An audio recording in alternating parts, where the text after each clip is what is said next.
Selamat pagi saudara dan sahabat dimanapun Anda berada. Senang berjumpa di dalam One Verse a Day. Kita mau merenungkan firman Tuhan. Sebelumnya marilah kita berdoa.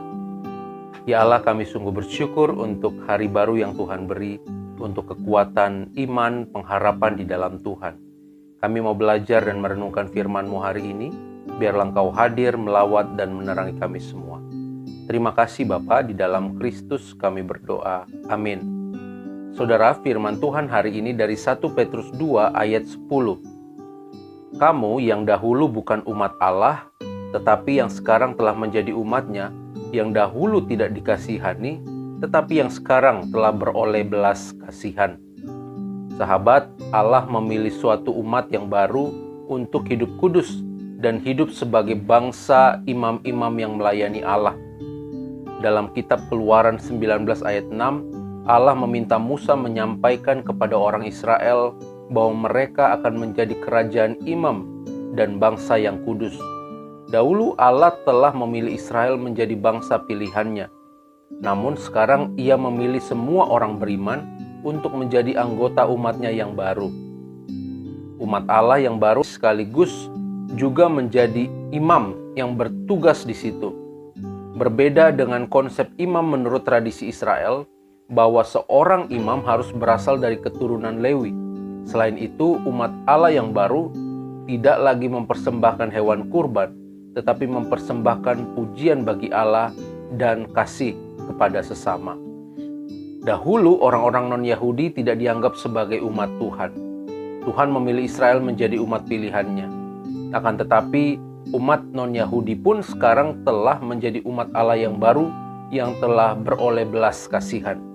Umat Allah yang baru ini adalah orang-orang percaya, imamat yang rajani, bangsa yang kudus, umat kepunyaan Allah sendiri.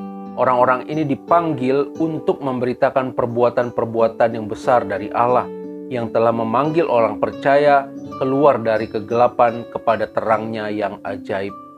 Itu sebabnya saudara, sebagai umat Allah, penulis mendorong umat baru ini untuk datang kepada Tuhan dan mempersembahkan persembahan rohani yang oleh karena Yesus itu menjadi berkenan bagi Allah. Saudara, dalam sebuah kisah diceritakan, beberapa tahun yang lalu hiduplah seorang pria tua di utara Cina.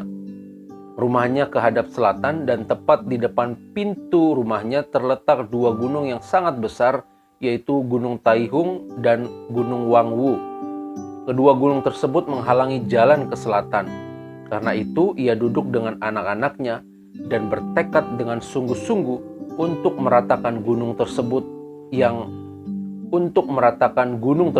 dengan cangkul. Seorang tetangga melihat mereka bekerja dan menggelengkan kepala sambil berkomentar, "Betapa bodohnya. Tidaklah mungkin bagi kalian untuk memindahkan kedua gunung raksasa itu." Orang tua itu tersenyum dan berkata, "Bila saya meninggal, anak-anak saya akan meneruskan pekerjaan ini. Kedua gunung itu memang tinggi, tetapi keduanya tidak akan tumbuh lebih tinggi lagi. Sedangkan kekuatan kita masih bisa bertambah. Sedikit demi sedikit, kami akan mendekati tujuan kami.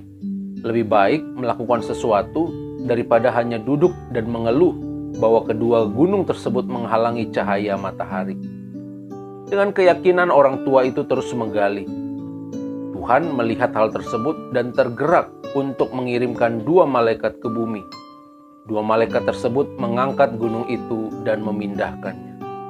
Saudara, kita bersyukur karena kita memiliki kesempatan juga untuk menjadi umat Allah.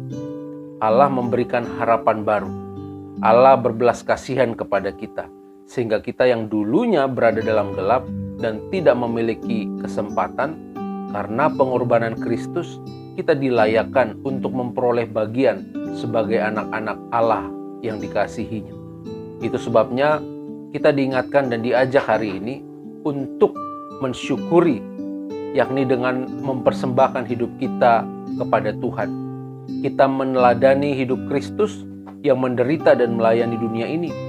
Meskipun sebagai pengikut Kristus kita mungkin akan mengalami penderitaan, sebagaimana Kristus juga menderita bagi kita, tapi tetaplah saudara, kita memberikan hidup kita bagi Kristus. Sebagaimana Kristus mengasihi dunia ini, demikian juga kita harus mengasihi dan membagikan hidup kita bagi sesama. Kiranya Tuhan menolong kita di dalam memenuhi panggilan tersebut. Amin. Mari kita berdoa. Ya Allah, kami sungguh bersyukur untuk firman Tuhan yang boleh kami dengar dan kami renungkan.